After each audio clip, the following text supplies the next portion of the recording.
175కి 175 గెలవాలని చెప్పి ఒక సంకల్పంతో ముందుకెళ్తున్నారు.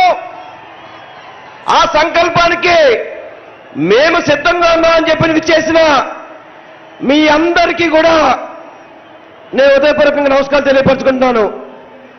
గతంలో 14 సంవత్సరాలు ముఖ్యమంత్రి చేశాడు. 40 ఏళ్ళ ఇండస్ట్రీ అని చెప్తాడు. ఒక వ్యక్తి అయితే 10 సంవత్సరాల నుంచి పార్టీ నడుపుతున్నా అని చెప్తాడు. ప్యాకేజీకి అమ్ముడిపోతాడు. వీళ్ళందరూ కలిసి మన నాయకుడిని ఎదుర్కోవడానికి వస్తున్నామని చెప్పుకుంటున్నారు. కానీ మన నాయకుడు ఒకటే చెప్తాడు, 175 నియోజకవర్గాల్లో మీకు మంచి జరిగితేనే నాకు ఓటేయండి అని చెప్పిన ఏకైక నాయకుడు మన జగన్మోహన్ రెడ్డి గారు అని చెప్పి మీ అందరికీ కూడా తెలియపరచుకుంటున్నాం. ఇంతవరకు చంద్రబాబు కానీ పవన్ కళ్యాణ్ కానీ అభ్యర్థుల పేరు చెప్తానికి భయపడతారు. ఈరోజు మన ముఖ్యమంత్రి అధికారంలో ఉండి ఏ మాత్రం కూడా ఎక్కడ ఎటువంటి ఇబ్బంది లేకుండా 175 గెలుపు లక్ష్యంగా ఈరోజు ముందుకెళ్తున్నాడు. గతంలో చంద్రబాబు పరిపాలనలో ఏ ఒక్క ప్రజాప్రతినిధి అయినా సరే ప్రజల వద్దకు వెళ్ళడం జరిగిందా అని చెప్పని మనందరం కూడా ఆలోచించాల్సిన అవసరం ఉంది.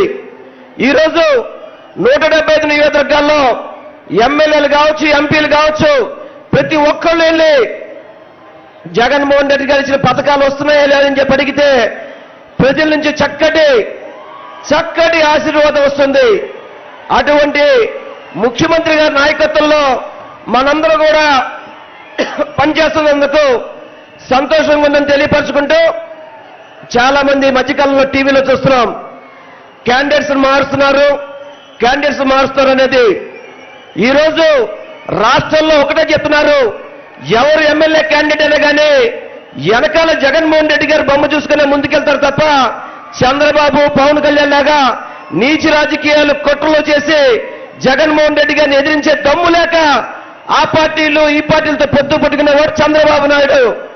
జగన్మోహన్ రెడ్డి గారు ప్రజలే నాకు పొత్తు అని చెప్పని ప్రజలతో పొత్తు పెట్టుకున్న నాయకుడు మన జగన్మోహన్ రెడ్డి గారు.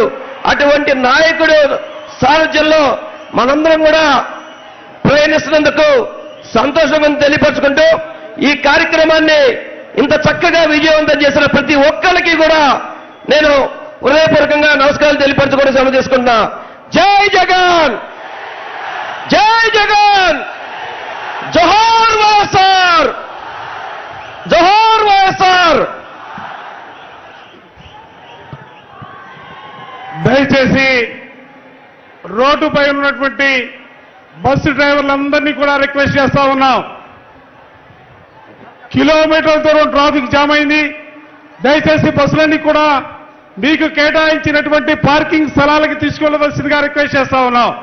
అదేవిధంగా రోడ్డుపై ఉన్నటువంటి కార్యకర్తలందరినీ కూడా ప్రాంగణం లోపలికి రావాల్సిందిగా కోరుతా ఉన్నాం. ఎందుకంటే ట్రాఫిక్ జామ్ అవుతా ఉంది. దయచేసి అందరినీ కూడా సహకరించవలసి